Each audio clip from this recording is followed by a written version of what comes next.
বন্ধ করে যে যার মনে দেশের বাইরে পালিয়ে গিয়েছে। প্রিয় বন্ধুরা আমার, আমরা দেশের মানুষের কাছে ক্ষমা চাই, দুঃখ প্রকাশ করতে চাই যে বিদ্যুতের এই বিষয়টি আমরা রাতারাতি আপনাদেরকে স্বপ্ন দেখাতে পারবো না। আমাদেরকে সময় দিতে হবে। আমরা নতুন করে গ্যাসের কূপ খনন করছি মাদারবাড়ি, অন্যান্য জায়গায়, এবং যে সমস্ত বিদ্যুৎ কেন্দ্রগুলো বন্ধ রয়েছে সেগুলো চালু করে বিদ্যুৎ সচল করার জন্য সরকার চেষ্টা করছে। কিন্তু আমরা রাতারাতি কথা দিতে পারবো না যে কাল থেকে বিদ্যুৎ আপনার স্বয়ংসম্পূর্ণ হয়ে যাবে, সবকিছু আগের মতো হয়ে যাবে বা সুন্দর হয়ে যাবে। একটু সময় নিতে হবে। এই সময়ের মধ্যে আমাদেরকে নিজ অবস্থান থেকে স্বয়ংসম্পূর্ণ হতে হবে। সে ব্যাপারে সরকার আপনাদেরকে সহায়তা করবে।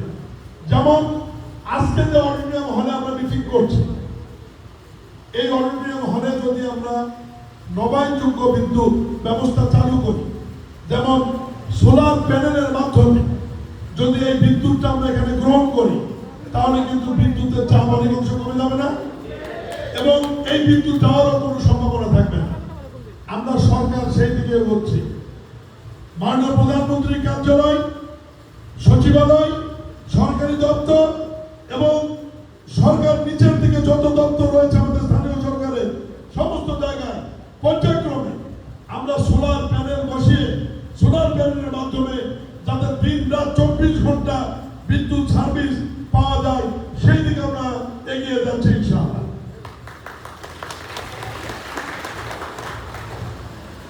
সাধারণ মানুষকে আপনাদের বোঝাতে হবে, সরকারের উপর এত বড় অর্থনৈতিক চাপ থাকার পরও আপনাদের নেতা, আপনাদের জামাই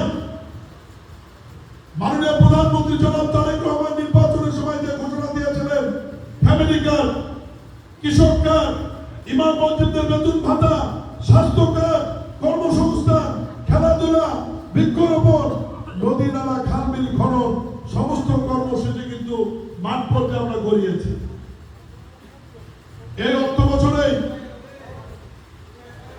41 লক্ষ পরিবারের হাতে আমরা ফ্যামিলি কার্ড উঠিয়ে দেব ইনশাআল্লাহ, এবং আগামী 4 বছরের মধ্যে বাংলাদেশের ইউনিভার্সাল পদ্ধতিতে সমস্ত পরিবার এই ফ্যামিলি কার্ডের আওতায় আসবে।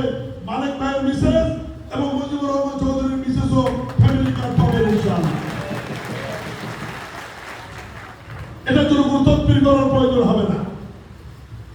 সবার জন্য ফ্যামিলি কার্ড, মাননীয় প্রধানমন্ত্রীর ঘোষণা। এবং আপনাদের কন্যা ডাক্তার জুবাইদা রহমানও ফ্যামিলি কার্ড পাবেন। আমি মন্ত্রী, আমার মিসেসও ফ্যামিলি কার্ড পাবেন। আপনার সামনে যারা বসে আছে, শেষ পর্যায়ে আপনাদের পরিবারের প্রধানও মহিলারা বা আপনাদের সহধর্মীরাও ফ্যামিলি কার্ডের আওতায় আসবেন। কিন্তু আমরা তালি না দেওয়াই ভালো। কি কারণে?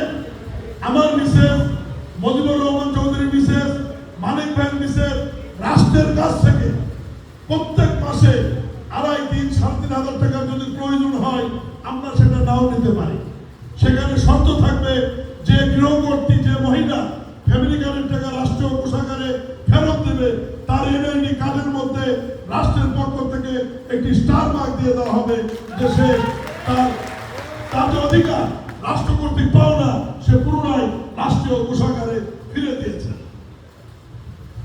এটা করার অর্থই হচ্ছে এই যে বয়স্ক ভাতা, বিধবা ভাতা, মুক্তিযোদ্ধা ভাতা, প্রতিবন্ধী ভাতা, এগুলো নিয়ে চেয়ারম্যান মেম্বার দুর্নীতি করে না, টাকা নেয় না। এই জন্য মাননীয় প্রধানমন্ত্রী সিদ্ধান্ত নিয়েছেন যে আমি ফ্যামিলি কার্ড বাংলাদেশের 4 কোটি পরিবার 4 বছরের মধ্যে এই 4 কোটি পরিবারের হাতে ফ্যামিলি কার্ড উঠিয়ে দেব, যাতে এটা নিয়ে কোনো ধান্দা পানি, কোনো তদবির যেন করতে না হয়। এবার আসে কৃষক কার্ড। এই বছর বাংলাদেশে মোট কৃষকের সংখ্যা মাত্র 2,10,00,000। তালিকাভুক্ত 4 শ্রেণীর কৃষক: ভূমিহীন, ক্ষুদ্র, মাঝারি এবং বড়। এই 4 ধরনের কৃষকের সংখ্যা কত? 2,10,00,000। এই অর্থ বছরে বিএনপি সরকার 43 লক্ষ ভূমিহীন এবং ক্ষুদ্র কৃষকের হাতে আমরা কৃষক কার্ড তুলে দেবো ইনশাআল্লাহ। এবং আগামী 4 বছরের মধ্যে এটি ইউনিভার্সাল সবার জন্য বাংলাদেশের তালিকাভুক্ত যত কৃষক আছে 2,10,00,000 কৃষকের হাতে বিএনপি সরকারের কৃষক কার্ড তুলে দেবে। এটার জন্য উদ্যোগ করার প্রয়োজন। এবার বিএনপি একটি বড় ঘোষণা ছিল, সেটা যে গোষ্ঠীর খবর কোনোদিন কোন রাষ্ট্রের পক্ষ থেকে কেউ নেয়নি, অথচ সমাজের সবচাইতে সম্মানী, সেটা হচ্ছে মসজিদের ইমাম, খতিব, মসজিদ এবং খাদেম।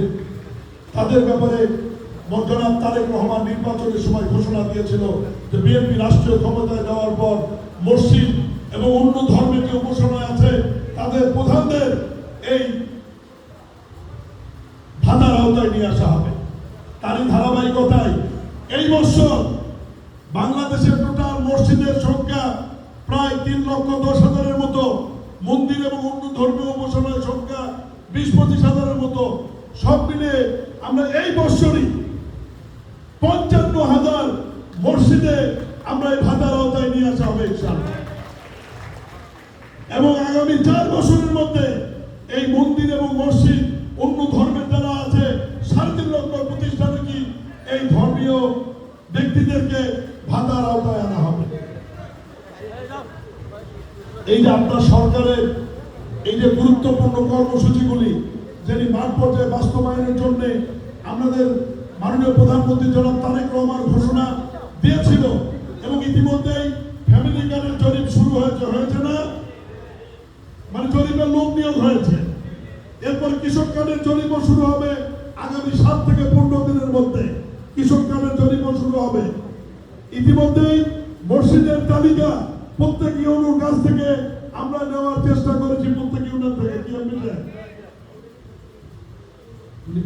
আমরা আবার নিচ্ছি। এরপরে বিএনপি একটি বড় ঘোষণা ছিল স্বাস্থ্য খাতে খুব জরুরি ভিত্তিতে 1 লক্ষ গ্রাম ভিত্তিক চিকিৎসক বিএনপি নিয়োগ করবে ইনশাআল্লাহ। এই ভঙ্গুর অর্থনীতির মধ্যেও বিএনপি এই সমস্ত কার্যক্রম করছে, যাতে বিএনপি যেহেতু জনগণের দল, আমাদের নেতা কর্মীরা যেন জনগণের কাছে গিয়ে বলতে পারে যে আমরা সাধারণ মানুষের জন্য বিএনপি এই কাজটি করেছে তৃণমূলের অর্থনীতিকে চাঙ্গা রাখবার জন্য। গ্রামীণ একটা মহিলার হাতে সরাসরি প্রত্যেক মাসে যদি 2,5-3 হাজার টাকা পৌঁছে যায়, সপ্তাহের প্রথম সপ্তাহে মোবাইল কার্ডে বা অ্যাকাউন্টের মাধ্যমে, ওই মহিলা নিশ্চয়ই উপকৃত হবে। উপকৃত হবেন না?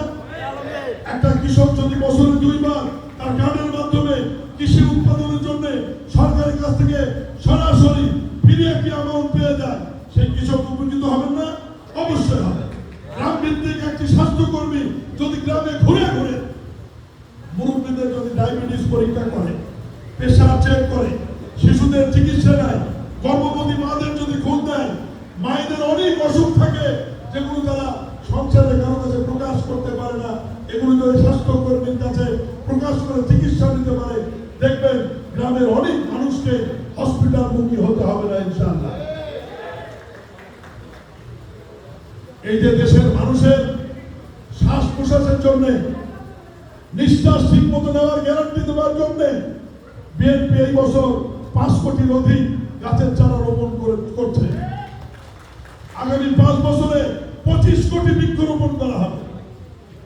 এই যে গ্রামে যারা ঘোরেন, গ্রামে যে খাল নদী বিগত 17 বছর 20 বছরে আপনারা দেখেছেন সরকারি সব খনন করেছে, করেনি।